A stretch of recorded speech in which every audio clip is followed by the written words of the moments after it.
Domingo, 9 de julho, dia da Revolução Constitucionalista de 1932. As causas e consequências. A nossa aula está começando.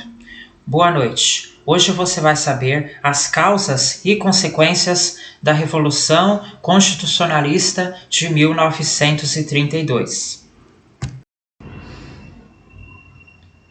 A Revolução Constitucionalista de 1932, Revolução de 1932 ou Guerra Paulista, foi o primeiro grande levante contra a administração de Getúlio Vargas e também o último grande conflito armado ocorrido no Brasil. As elites paulistas buscavam reconquistar o comando político que haviam perdido com a Revolução de 1930. Pediam a convocação de eleições e a promulgação de uma Constituição.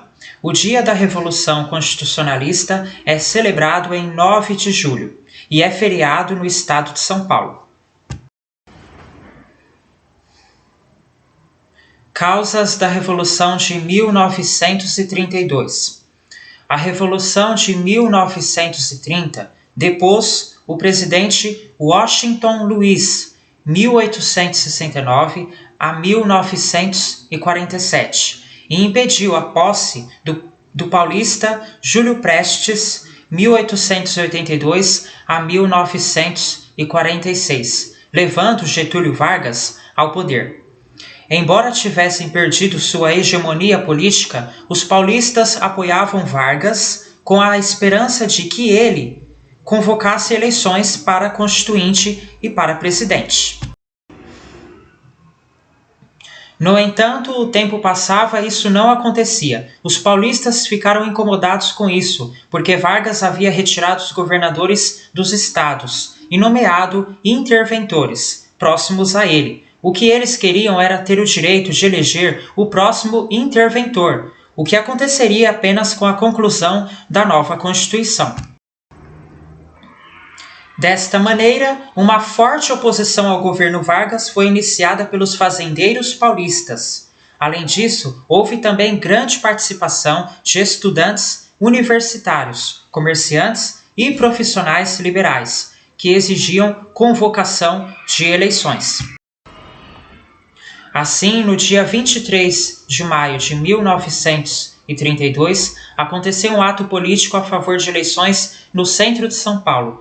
A polícia reprime um grupo de manifestantes e causa a morte de 4 estudantes: Martins, Miragaia, Drauzio e Camargo. O fato revolta a sociedade paulista e as iniciais dos jovens, MMDC, tornam um dos símbolos do movimento. Resumo da Revolução Constitucionalista de 1932. Para muitos historiadores, o termo, abre aspas, revolução, fecha aspas, para o movimento constitucionalista de 1932 não é o mais adequado. Isso porque foi um movimento planejado pelas elites, cabendo melhor o termo, abre aspas, revolta, fecha aspas, para descrevê-lo. A revolta que ocorreu no estado de São Paulo contra o governo de Getúlio Vargas foi uma resposta paulista à Revolução de 1930, a qual acabou com a autonomia dos estados garantidas pela Constituição de 1891. Os insurgentes exigiam do governo provisório a elaboração de uma nova Constituição e a convocação de eleições para presidente. Mobilização pela Revolução Constitucionalista.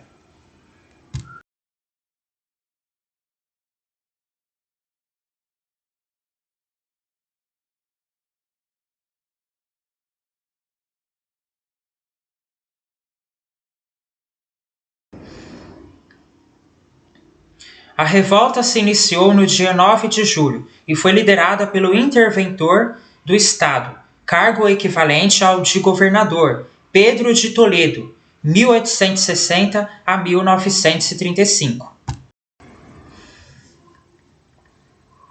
Os paulistas fizeram uma grande campanha usando jornais e rádios, conseguindo mobilizar boa parte da população.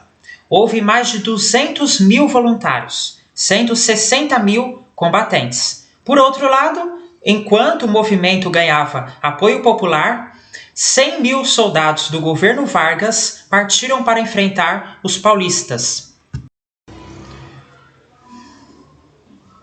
Combates militares. Os paulistas esperavam o apoio de Minas Gerais e do Rio Grande do Sul. No entanto, ambos os estados não aderiram à causa. Em pouco tempo, São Paulo, que planejava uma ofensiva rápida contra a capital, se viu cercado de tropas federais. Assim, apelaram à população para doarem ouro a fim, comprar armamentos e alimentar as tropas. No total, foram 87 dias de combates, de 9 de julho a 4 de outubro de 1932, sendo os últimos enfrentamentos ocorridos 2 dias depois da rendição paulista. Em 2 de outubro, na cidade de Cruzeiro, as tropas paulistas se rendem ao líder da ofensiva federal e no dia seguinte, 3 de outubro, assinam a rendição.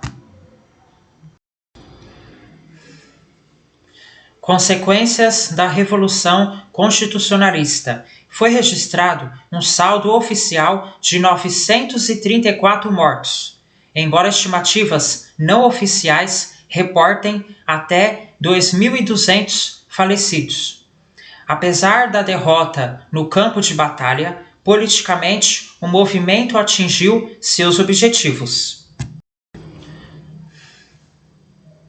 A luta pela Constituição foi fortalecida e em 1933 as eleições foram realizadas, colocando o civil Armando Salles, 1887 a 1945, como governador do estado em 1935. Igualmente, em 1934, foi reunida a Assembleia Constituinte que faria a nova Carta Magna do país, promulgada no mesmo ano.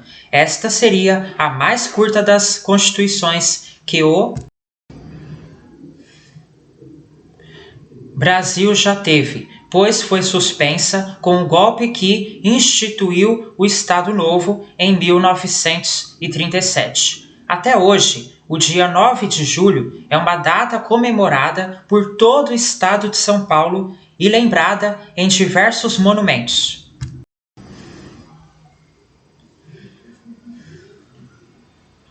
O Obelisco de Ibirapuera, por exemplo, é um monumento funerário do movimento e abriga os restos mortais daqueles que morreram na Revolução.